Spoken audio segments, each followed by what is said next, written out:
I'm back with a film. You were warned that you would be getting more films. So I'm not apologising for this. You were warned. But I'm doing a film that goes with last week's video. Tristram Shandy, A Cock and Bull Story. So, before we start, remember, if you want to support us, there is our shop where we have writing services and books. There is also our Redbubble shop where we have over 100 designs. So if you want to support us, you can go to either of those places. If you want to support us but you don't want to spend any money, totally fine. Like, subscribe, comment, and share. That's that out of the way. So, what is our film? What is our film? It is Michael Winterbottom's film, Tristram Shandy, A Cock and Bull Story. And this is actually where I discovered Tristram Shandy. It's from the unfilmable book, the film of the unfilmable book. This film came out in 2005, and that's when I heard of Tristram Shandy. I don't think I watched the film first. I think I actually went and read the book. I had a hard time getting a hold of it. It's a small independent film. It's an English independent film. Sometimes they can be a bit hard to get a hold of in Australia.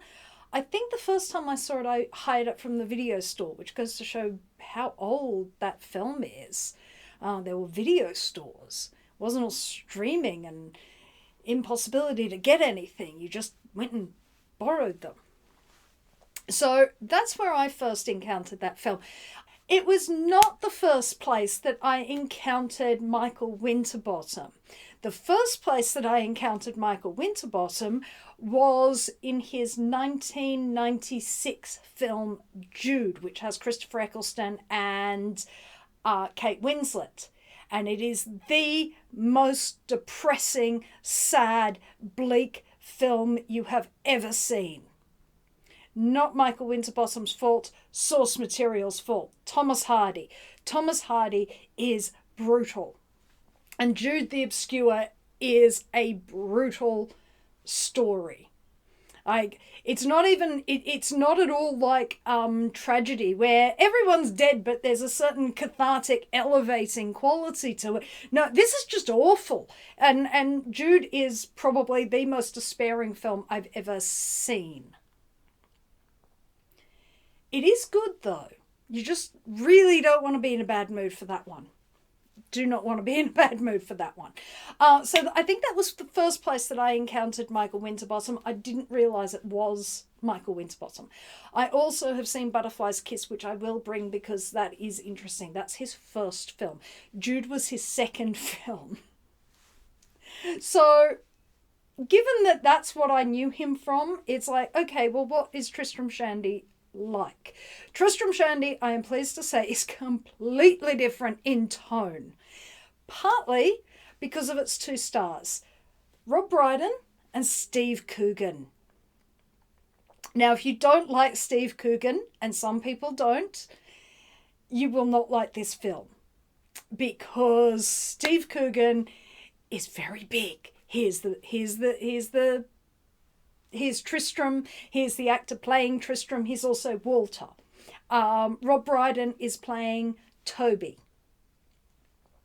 So they are actors playing versions of themselves. They are scripted.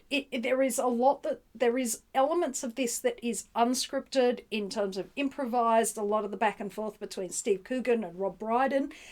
But most of this is scripted. It just doesn't look scripted. So what this is a film about a crew who are unable to make a film of Tristram Shandy. This is why we did the book first, because when you read Tristram Shandy, you realise very quickly this thing has no narrative.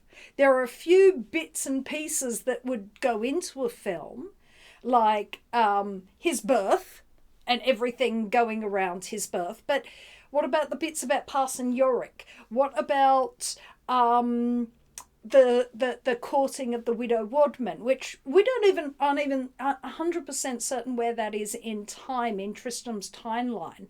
This seems to be something that Tristram has heard about rather than actually witnessed. We have the accidental circumcision by window sash, because of course you've got to put that in, because, you know, Tristram Shandy is quite a bawdy story. You have the Siege of Namur, where Toby receives his injury. However, the film version of his injury and the book version of his injury, there is disparity there. The film version is much more light. The book, you realise on second reading, a lot heavier. He was very seriously injured. But the book retains that light quality, which is quite surprising. You don't it sort of skips along, and it's only when you read it and actually think about it that you think, oh. And so that's what the film reflects, is that light, bawdy quality. There is a lot of pants jokes. So they are attempting to pull what little narrative actually exists in Tristram Shandy out to make a film. And the first 20 minutes, half an hour of the film looks like an adaptation of Tristram Shandy. Just going straight through. You have Dylan Moran playing Dr. Slop. You have Shirley Henderson as Susanna the maid. You have Keely Hawes as Tristram's mother. So it looks like your typical prestigious BBC or English period costume drama. And it has also gone and taken music from costume dramas. This does not have an original score. The first thing that you hear is actually a piece from Michael Nyman from his score for the Draftsman's Contract, which is set a little bit earlier than this period. But actually it's very close, because Tristram is actually Queen Anne period, though what we're seeing on screen is not Queen Anne period. So the Draftsman Contract is sort of William of Orange period and then Queen Anne period. So it's a little bit, it is actually a similar period, whereas the film of Tristram Shandy is set more at the point in the 1750s, 60s, where the book was being written. So there's that is incongruous. The men's wigs are a lot smaller than they were for Queen Anne period. Queen Anne period has wigs that look more like judges' wigs, or more ornate than a contemporary judge's wig. So it takes music from this. It also takes music from Barry Lyndon, and it takes music from Nino Rota. So it's using other people's music. It's very conscious, this film, of being a film about making a film, which is always a risk. Things about where people talk about their own discipline, whether it's musicians making something or filmmakers making film about film, it can seem a little bit too self-referential, a bit too personal. A film that I found I absolutely hated because of it, because it seemed like, you smug bastards, was Birdman. I'm watching that, and the whole time I'm watching that, I'm just thinking about the poor crew that think that they're going for a run, and their whole, that their livelihoods are going to get derailed by this smug bastard who can't just bloody well act. You're not that important. So I found that, and nothing to do with the filmmaking. I just found the content annoyed me unendingly. So it is a risk making a film about filmmaking. It doesn't always work. This one, I think, works. And part of what makes it work is that interplay between Rob Brydon and Steve Coogan. So we are following these actors and this film crew as they are moving around. There's all the crew. There's other cast members. Roger Allam is in it. Mark Williams is a historical recreationist who's giving them advice on period weaponry, things for Toby. He's very much embodying this weaponry hobby horse. He is like a modern day Toby, someone who is very set nose obsessively, and that is his focus. And he doesn't see that actually maybe everyone else doing this film, that's not their focus. So it's very hobby horsey. Steve Coogan's actor, is very worried about status. He's very worried about his position. He's worried that Rob Brydon is a little bit taller than him. There are various hobby horses. So his hobby horse is status. Rob Brydon's hobby horse is being liked. He's sort of in some ways, he's playing sort of like what you would think of as a Michael Palin. You know how Michael Palin is really, really nice. Sort of a bit like that. It's like he wants people to like. He wants everything smoothed over. He wants it to be nice. There is a runner who's obsessed with films and nobody cares. Nobody pays any attention. Roger Allam plays Steve Coogan's, I think it's his agent. He's really, I really like Roger Allam. He's my favourite Falstaff. He's always good value when he's in something. Stephen Fry's in it as a historian or a literary critic talking about Tristram Shandy. He's also in the very end as Parson Yorick. So we don't see Parson Yorick till the very end of the film, where we learn that this is all a cock and bull story.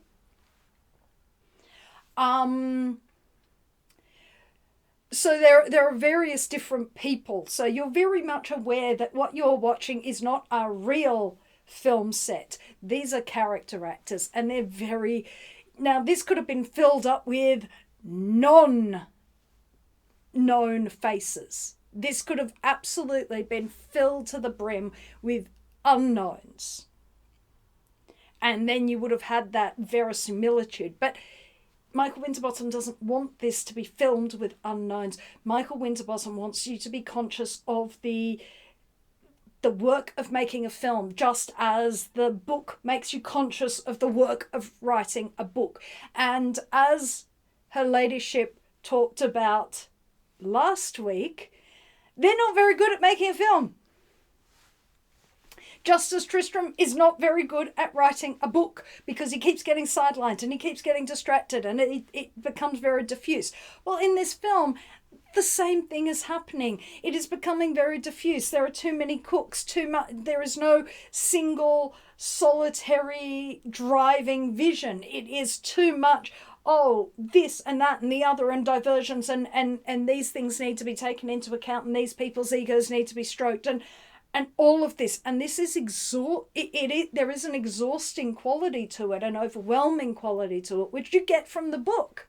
The book is, when you read it as a compendium, as a big solid thing, as Her Ladyship did last week, it's an overwhelming experience. It can be done, not recommended, it can be done, but that quality comes across in the film. The film is also quite sort of feels unfinished. It ends just as Tristram Shandy ends. It feels like it feels in a way like somebody has run out of money. That's not what's happened, but that's how it feels. Just as Tristram has run out of life to tell his story, because Sterne ran out of life to tell his story, to tell this story, Tristram is running out of life. His life is running on ahead, and the film is running out of the life of a film, which is money. It's going. And what is produced, is it satisfactory? Is this film a satisfactory rendition of this book? No. Is Tristram Shandy a satisfactory rendition of a life? No. And so therefore it picks that up. It goes with that. I think that is a wonderful way of paying homage to the book, in that you can't film it in a linear sense, but you can pick up the essence of it, and the essence of it is around a level of chaos and failure, because what's life but chaos and failure that we then create narratives around? I mean, history is creating narratives around chaos and failure. That's what we do when we write history. We make it a cohesive narrative. It's what we do when we talk about people's lives, when we write biography, when we remember someone. We try to fit it into a shape that's communicatable. But when you live it, life is messy and chaotic and frequently a failure. And that's what both the book and the film managed to capture. Now, the big legacy of this film is actually from its two leads, or as Steve Coogan would say, lead and co-lead and co-star, rather than Rob Brydon's co-leads.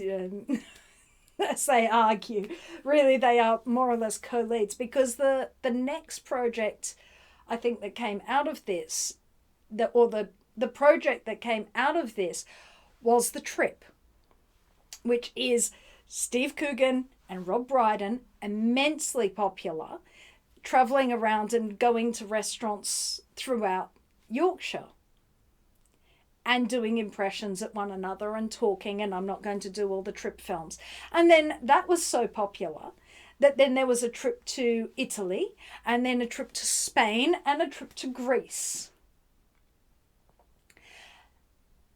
That is what really worked. That is the bit that people really gelled with, was that relationship between these two men. And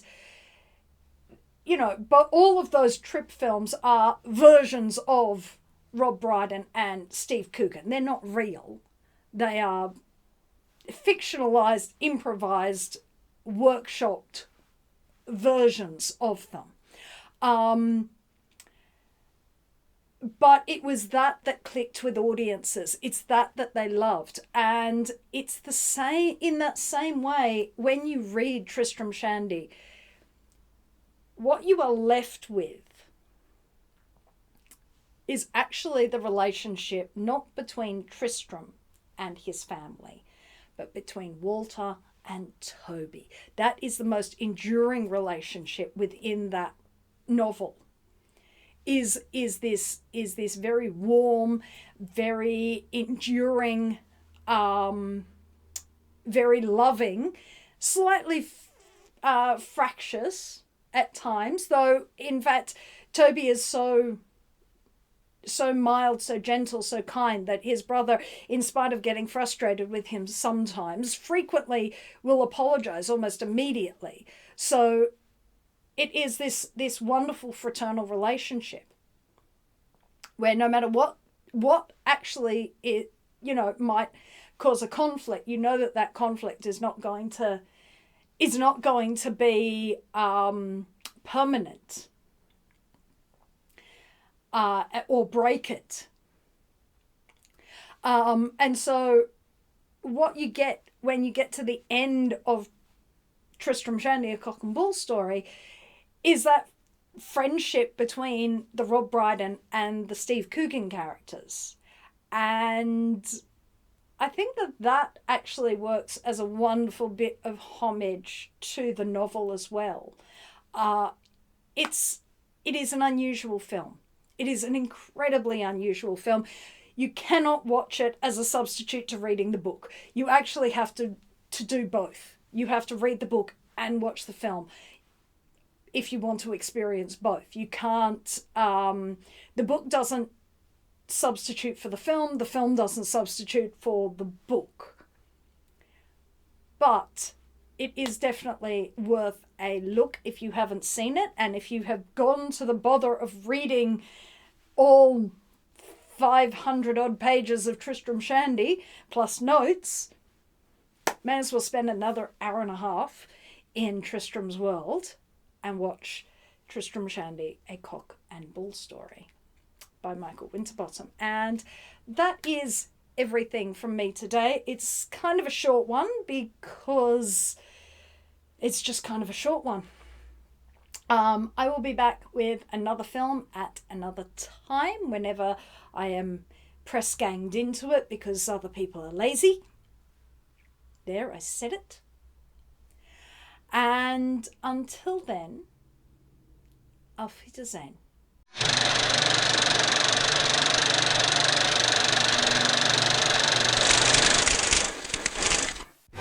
If you would like to support this channel, come across to the Black Cockie Press website, www.blackcockiepress.com.au, where you will find books and other writing services to help with your writing.